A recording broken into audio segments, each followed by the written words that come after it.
नमस्ते बच्चों, मेरे चैनल में आपका स्वागत है।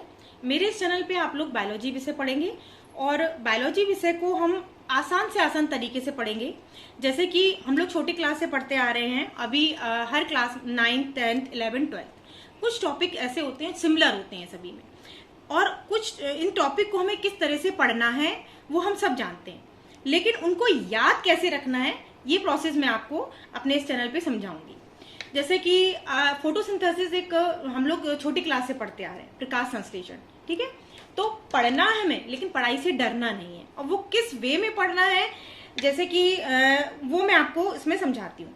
प्रकाश संश्लेषण की क्रियाविधि जो होती है फोटोसिंथेसिस, हम लोगों ने छोटी क्लास से पढ़ी हुई है।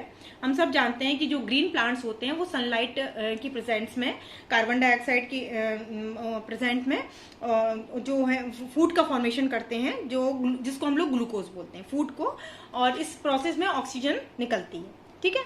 तो इस पूरी क्रियाविधि को, जैसे कि आपके क्वेश्चन में पूछा जाए फोटोसिंथेसिस क्या है, तो हम एक रिएक्शन अगर याद कर लेते हैं, एक छोटी सी रिएक्शन हमें याद हो जाती है, तो वो सारा प्रोसेस हम, आप short question, long question, all over photosynthesis आपका तैयार हो जाएगा। इसी तरह से हम बायो के और बाकी के टॉपिक हैं वो हम करेंगे। यानी कि आप बोल सकते हो कि मेरे इस चैनल पे आप लोग रिवीजन करोगे, रिवीजन मेरे साथ करोगे और बहुत ही आसान तरीके से करोगे, और उस रिवीजन में आपको वो चीजें हमेशा याद रहेंगी। कुछ ट्रिक्स के माध्यम से भी वो मैं आपको समझाऊंगी। जैसे कि फोटोसिंथेसिस है, मैं इसको आपको समझाने की कोशिश करती हूँ, तो आप मेरे पढ़ाने का तरीका ये रहेगा और आप इसको समझने की कोशिश कीजिए। फोटोसिंथेसिस को हम इस तरह से समझेंगे।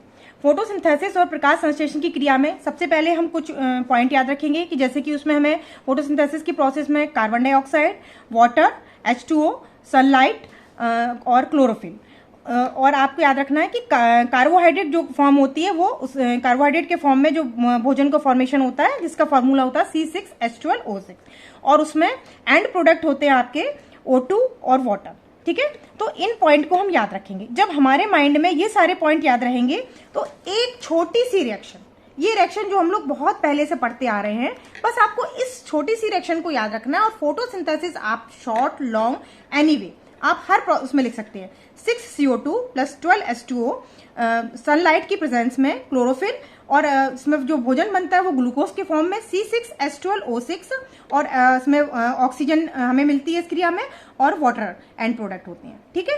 तो फोटोसिंथेसिस की क्रिया में अगर हम लोगों ने इस रिएक्शन को याद कर लिया, आपने फोटोसिंथेसिस को पूरे अच्छे तरह से पढ़ लिया, डिटेल में कर लिया, पर एग्जाम के पॉइंट पे जब हमें शॉर्ट में याद रखना होता है कि हमें उस चैप्टर को या उस इंपॉर्टेंट टॉपिक को शॉर्ट में हम कैसे याद रखते हैं। जैसे आपके एग्जाम में पूछा गया फोटोसिंथेसिस, तो फोटोसिंथेसिस हम सब ने पढ़ी है और उसको अच्छे से याद किया, पर शॉर्ट में, लॉन्ग में, किसी में आया, अगर आपने इस रिएक्शन को याद कर लिया, तो क्वेश्चन आपको किसी भी तरीके से पूछा जाए, आप फोटोसिंथेसिस लिख सकते हैं। तो इसी प्रोसेस से मैं आपको बायो में से रिलेटेड हर टॉपिक को समझाऊंगी। बायो से रिलेटेड हर टॉपिक को मैं आपको समझाऊंगी, और आप बताइएगा कि आप कौन कौन से टॉपिक को आसानी से तरीके से समझना चाहते हैं, तो मैं उन टॉपिक को और आसान तरीके से आपको समझाऊंगी। आप सभी का बहुत बहुत धन्यवाद इस चीज को समझने के लिए। आज मेरा ये इंट्रो वीडियो था, जिसमें मैंने आपको बताया कि मैं किस तरीके से पढ़ाऊंगी। ये चैनल आपके लिए, मतलब आप मुझे बताओगे कि आप किस टॉपिक को पढ़ना चाहते हो, मैं वो टॉपिक आपके लिए अच्छे से अच्छे, सरल से सरल तरीके से लेके आऊंगी। और आपका बहुत बहुत धन्यवाद।